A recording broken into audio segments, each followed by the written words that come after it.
Hi, this is Jeffrey Thomas from Jeffrey Thomas on Air. Welcome to another edition covering the tragic loss of MH370. And today I'm really honoured to say that we're joined by Richard Godfrey, the United Kingdom aerospace engineer who has been pivotal in a lot of the work, research work into where MH370 is and his new technology that he has refined, Whisper has identified a new location for MH370. So, Richard, welcome to the show. And if I can lead off by asking you, why is it so important to find the wreckage of MH370? Well, Jeffrey, thank you for having me on your new show. It's a privilege. Uh, the importance of finding MH370 lies in the fact that this is the largest number of passengers and crew lost in an aircraft that has just gone missing in the entire history of aviation. The aviation industry has a great track record of investigating every incident and learning the lessons out of every investigation to make for safer flying in the future. And 10 million of us, and more than 10 million, get on a plane every day. And we need to know aircraft travel will continue to be very safe. So this is a tragic exception in an industry that has a good, safe record, and it begs a lot of questions. Look, indeed, it does, Richard. Absolutely. So why have the previous searches failed? And we've had two. The initial search, then we had the Ocean Infinity search in 2018. No main body of wreckage. Why is that? Well, I think most of the analysts have made a big assumption. Um, they agree that MH370 was diverted and turned 180 degrees back across Malaysia. And following that, it made several more turns. And then when it headed into the Indian Ocean, they assume it just went in a straight line uh, for several hours. And the assumption that there were no further turns is what I believe has been the issue. And people have made a huge assumption. I think the assumption of straight line flight is ill-founded.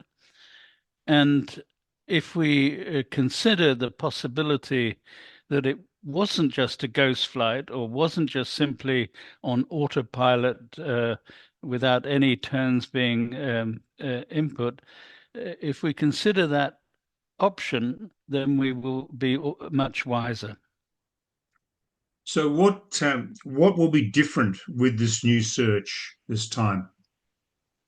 The Ocean Infinity proposed search this time has got a lot of benefits, and we've moved forward since 2018 and the last search. There's new technology, new ships, especially the underwater search technology has improved. There's been new research into MH370 and the flight path taken. That includes new passive radar research, which is still ongoing. So there are new flight paths, new search areas that have been proposed. And one of the biggest assumptions, we have the so-called seventh arc from Inmarsat satellite data, but a Boeing 777 can glide after fuel exhaustion up to 110 nautical miles.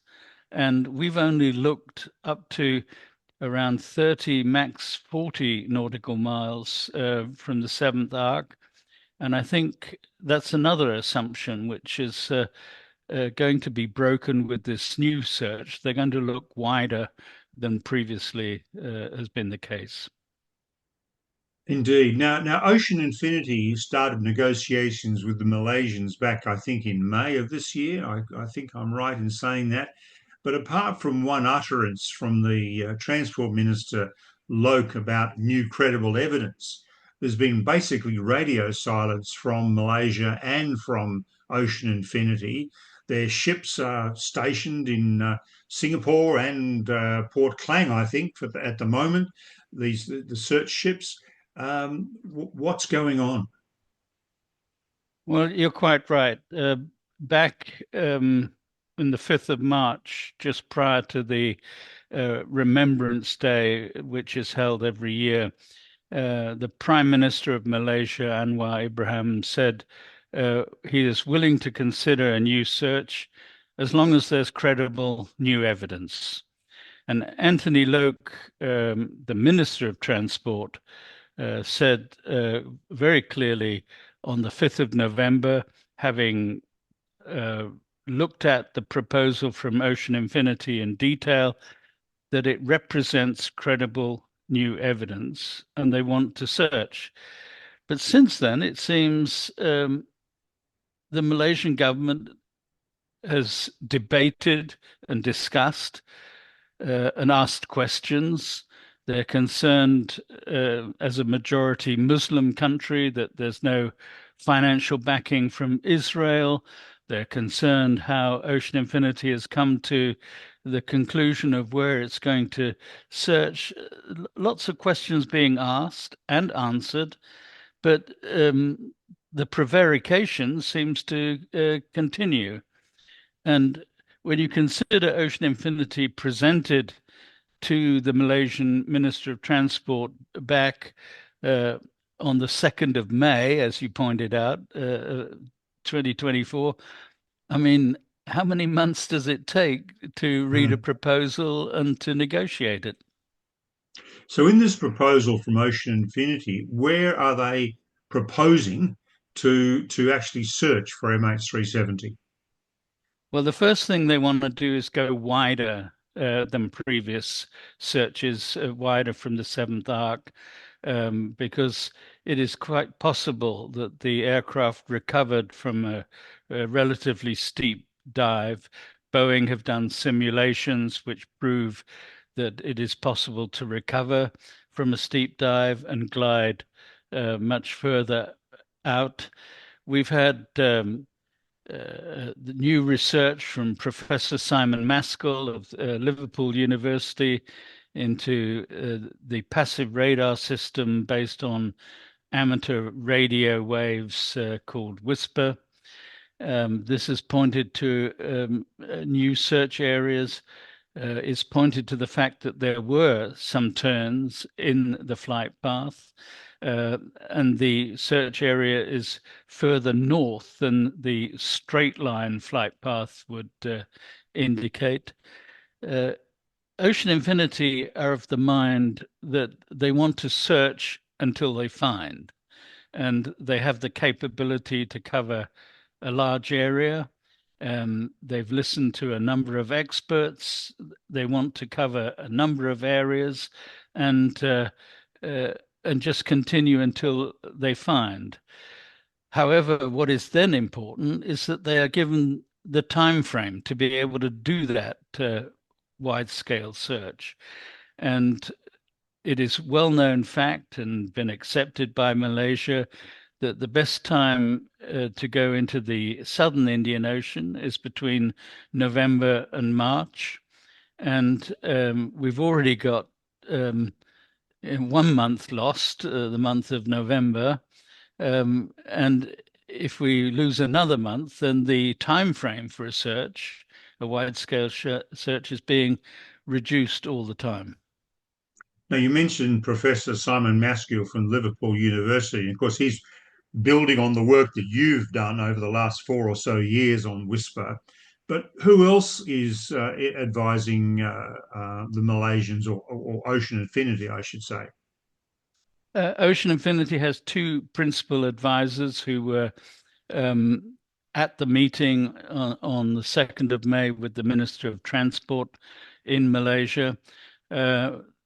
Firstly, Pete Foley, the former project manager, project director of the ATSB search. So he has a lot of previous experience of searching for MH370. And secondly, as you mentioned, Professor Simon Maskell, who is doing a large-scale study on Whisper technology and providing Ocean Infinity with a search proposal.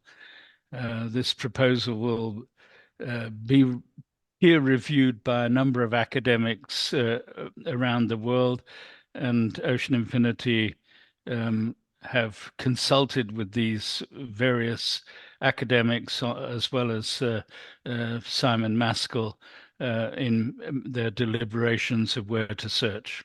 Mm. So, the underwater search for MH370, why is it so difficult to do? We're talking 4,000 meters of water, and in some areas up to 6,000 meters deep. Perhaps you can explain to the viewers the difficulties of the search for MH370. Yeah, the Indian Ocean is a very inhospitable place at the best of times, and it can be very dangerous at the worst of times. Going down 4, 5, or 6,000 meters, it is completely dark, very cold. There's an extreme pressure at those depths on any equipment, so it's a difficult place for an autonomous underwater vehicle to operate. But Ocean Infinity are well equipped and have proven technology to those depths. It is also difficult terrain. You imagine a seabed as a flat area, but it's anything but. There are canyons, cliff faces. There are even underwater volcanoes. And if some of those have erupted, they produce a lot of silt and ash, and that could bury some evidence. So you have to have the technology to look under several meters of silt to find a metal object as part of the wreckage. But there are a good track record from Ocean Infinity. They've found other aircraft, other ships, and they definitely want to find MH370. And when they do find MH370, hopefully in the next 4 or 5 months, will that solve the mystery of what actually happened to MH370? How much can we glean from the wreckage? And I presume what we're going to find is a couple of fuselage pieces, the main wing box and wing, the engines, the undercarriage, the tail, the big heavy structure pieces will be there. But what are we going to learn from it? Well, there's a similar case with Air France 447. We found those major items, like you mentioned, engines and landing gear. They don't break up that easily, and the position of and the state of some of these objects gives clues as to what happened. Of course, the flight data recorder and cockpit voice recorder would be useful. They should still be readable even after all of these years. The flight data recorder will have literally 1,000 items of data recorded over the entire flight. So that would be exceedingly useful. The cockpit voice recorder only has the last 2 hours, but it not only gives voices in the cockpit, it gives any sound that's in the cockpit. So any warning indicators that are audible will be shown up. There is also the possibility of recovering DNA evidence. There will be obviously skeletons and who and how many people were in the cockpit can be answered from DNA evidence. So I think we're going to learn a lot when we've find the wreckage. And of course, that might lead to solving the mystery and knowing exactly what happened. And that might lead to the airline being culpable. And there are some in Malaysia who I believe do not want MH370 found because it would expose Malaysia to insurance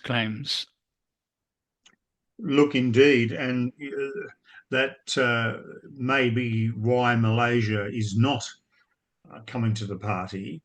But the question then is begged, if they don't, what will Ocean Infinity do? Will they go off and have a look anyway? No, I don't think Ocean Infinity will look without permission. They've been very clear. Excuse me, I got a frog in my throat. Ocean Infinity have been very clear that they want the agreement of Malaysia to search, and they want recompense if they find MH370. We're talking about $70 million recompense. However, if they don't go and search, there are others who are waiting in the wings and are willing to search. And some of those are philanthropists who are willing to fund a search without wanting any recompense from the Malaysian government. And to search in international waters is something that anyone can do with the capability. What you can't do is take any investigation into the wreckage when you do discover its location. But then I think with the announcement and the necessary photographic and video evidence of the wreckage, it would then force Malaysia into agreeing the salvage of the wreckage or the interesting parts of that wreckage with a company with that capability. They would come under intense pressure then to get serious and go through with recovery of the flight data recorders and a full scale investigation. I mean, Yeah, that's something they really could not resist. In as far as the international community is concerned, I would have thought. I agree. I can't see them refusing when the biggest hurdle is solved, i.e., the location of the wreckage, then it is obvious to me you have to go to the next step. And the ICAO, the International Civil Aviation Organization, lays down the rules for searching and solving any aircraft incident. And they have a duty in Malaysia as signatory to the various conventions of the ICAO to continue to work until this mystery is solved. Look, indeed. So, what's your feeling? What's your feeling, Richard? Do you think that Malaysia will go ahead with this? I mean, It was interesting in the previous Ocean Infinity search in 2018, the Malaysians did give a go ahead, but that go ahead was last minute. They seemed to like to draw it out to the last possible moment before agreeing. My hope is that they're playing the same game now, and we will soon um, have a go-ahead from Malaysia, um, and Ocean Infinity has lost a month already, but hopefully don't lose too much more time before they can get out and search again. look, indeed. So, Richard, thank you very much indeed for your time today, exploring the latest developments in the search for MH370. let's hope and pray that the Malaysians will agree and a search can get underway within a few weeks, because those ships, as I understand it, are almost ready to go. The ships are ready to go. It only takes one ship with several AUVs, and Ocean Infinity have proposed a dual AUV configuration. Armada 7808 is sitting in Singapore. It would take 8 days to get down to the search area. But my hope is, and my prayers, that Malaysia give a go-ahead to Ocean Infinity very soon. Thank you, Richard. Love your comments and please subscribe to our YouTube channel. Thank you.